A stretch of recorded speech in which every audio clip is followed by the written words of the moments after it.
100 for 100. The podcast we're in. I took 100 films that I think all you new film goers should check out, and I ranked them for you. I ranked them for you from 100 to 1, and I gave every single one of them a 100-word review to go along with it because I'm a nice guy like that, man. We put them out one a day every day for the first 100 days of 2020.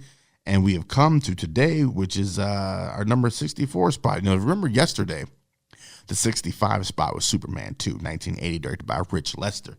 Your boy Chris Reeves out there, Margot Kidder out there, Gene Hackman out there, Terrence Stamp out there, doing their things in a very, very good Superman movie. They use real capes, as Doug Davison likes to point out. But today we're talking about a different movie. Number 64 is a joint that came out in 2013, directed by Zack Snyder, called The Man of Steel. Yes, The Man of Steel is number 64 on our 100 for 100 list. You'll just have to deal with that. Let's talk about the 100-word review for this joint, shall we? Man of Steel, a project that kickstarted the often derided DCEU, debuted to both acclaim and controversy. A powerful cast, Amy Adams, Michael Shannon, Lawrence Fishburne, and Henry Cavill in inspired casting, tells a modernized story of Clark Kent's ascension to Superman. Themes of identity, choice, and sacrifice are here at play as Clark struggles to find his place in the world.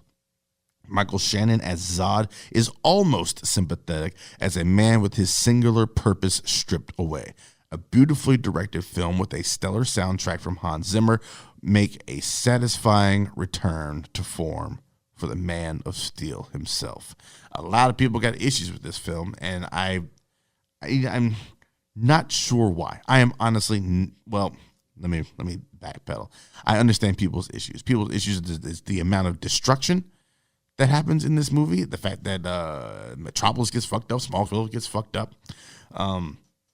That I get. But what I think a lot of people seem to forget, is the fact that this is Superman's first day on the job. So when a lot of people say Superman wouldn't do that, Superman would get Zod away from the people, and this, that, and the third, and they're not wrong.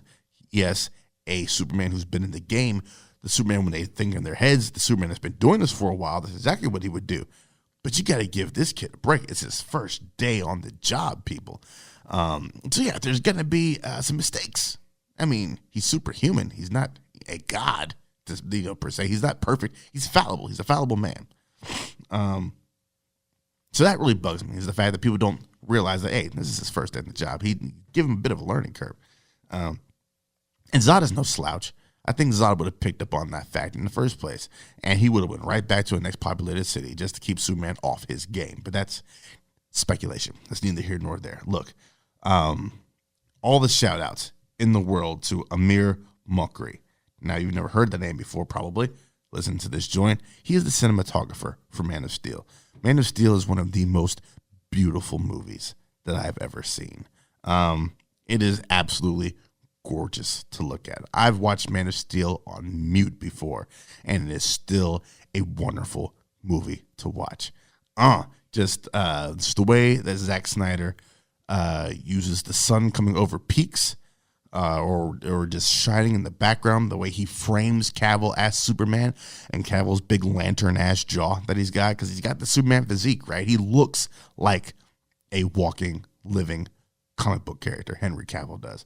The way that Zack Snyder frames him in films, the way he has him move, just the way the performance that he gives. Some people think that Amy Adams is underserved as Lois Lane, as if this role is beneath her, as a 5-time Oscar nominee, and who I think is the best working actress in Hollywood. But no, I think Amy Adams lent the gravitas needed for an incredibly smart woman like Lois Lane. I like seeing Lawrence Fishburne as Perry show up. I like stern Lawrence Fishburne. That's my favorite Lawrence Fishburne, and that's what he does as Perry White in Man of Steel. Michael Shannon as Zod is just a fucking madman. And he's very good at his mad madness. Chris Maloney gets a little bit of time in there. It is a great film, and what should have been a good start to Warner Brothers version of their own cinematic universe. Were they chasing the whole Marvel business? Yes, they were. I don't care what they say. Yes, they were. They jumped to Justice League way too quick, which proved they were just trying to chase that Avengers money. They forgot you got to build your characters first. Characters always come first before the story.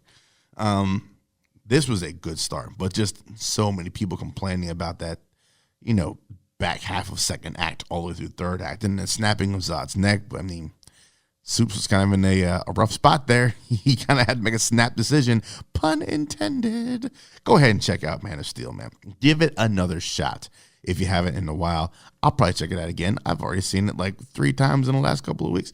I love Man of Steel. You should too. Well, I'm not going to say you should too. Everyone has their own taste. But check out number 64 on our list, Man of Steel.